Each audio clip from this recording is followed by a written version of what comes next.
एक छोटे से गांव हरीशनगर में गांव वाले हंसी खुशी रह रहे होते हैं कि अचानक एक रात घने बादल छा जाते हैं और बिजली कड़कने लगती है। उसके साथ ही गांव में खून की बारिश होने लगती है। राजू अपनी खिड़की से ये सब देख रहा होता है। अरे ये आसमान से लाल रंग की बारिश क्यों हो रही है?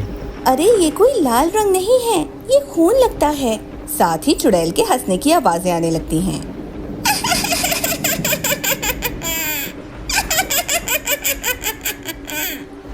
खूनी बारिश देखकर सभी गांव वाले डर जाते हैं। अगले दिन वो सब जमा होते हैं और रात की घटना के बारे में बात करते हैं। अरे भाइयों, तुमने देखा? कल रात आसमान से खूनी बारिश हो रही थी। हाँ भाई, मैंने भी देखा। और किसी चुड़ैल के हंसने की आवाजें भी आ रही थी। फिर उसी रात दोबारा गांव में अचानक बादल छा जाते हैं और वही खूनी बारिश होने लगती है। गांव वालों, छुप कर क्यों बैठे हो? आओ ना बारिश में नहाने। अगले दिन सरपंच गांव के लोगों को जमा करता है। गांव वालों, पिछली 2 रातों से गांव में खूनी बारिश हो रही है। चुड़ैल का साया गांव में मंडला रहा है। किसी के पास कुछ उपाय है तो बताओ। मैं तो कहती हूँ, जब तक कोई उपाय नहीं मिल जाता, हमें रात होने पर घरों से नहीं निकलना चाहिए। हो सके तो घरों में ही रहना चाहिए। लेकिन ऐसा कब तक चलेगा? क्या अब चुड़ैल के डर से हम घरों से निकलना भी बंद कर दें? जब तक कोई उपाय नहीं मिल जाता, हमें सिर्फ रात में ही घरों से नहीं निकलना चाहिए। मेरे ख्याल से अंजलि बेटी ठीक कह रही है। हमें रात को घरों में ही रहना चाहिए। फिर रात होते ही वो सब गांव वाले घरों में ही रहते हैं। लेकिन उस रात गांव में वो खूनी बारिश नहीं होती और ना ही चुड़ैल की कोई आवाज आती है। भाइयों, कल रात तो कोई बारिश नहीं हुई।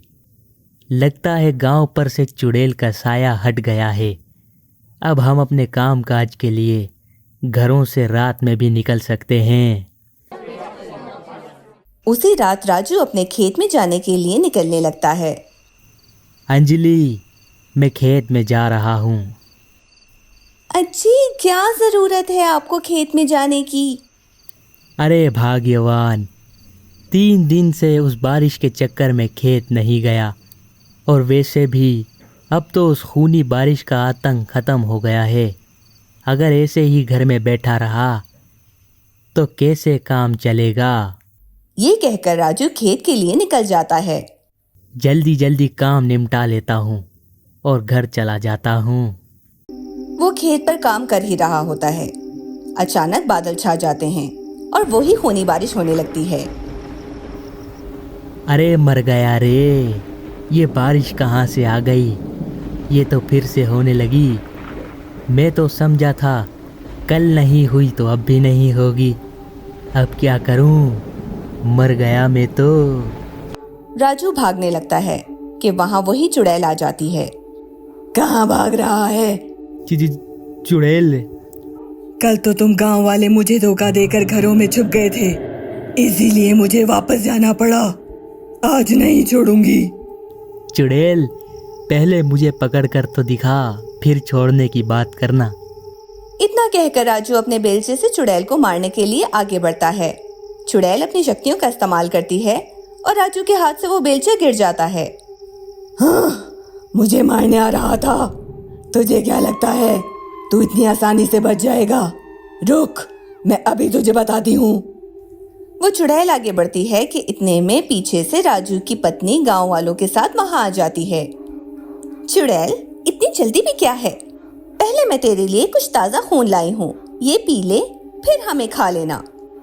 अरे वाह, ताजा खून, ये तो मेरी शक्ति है।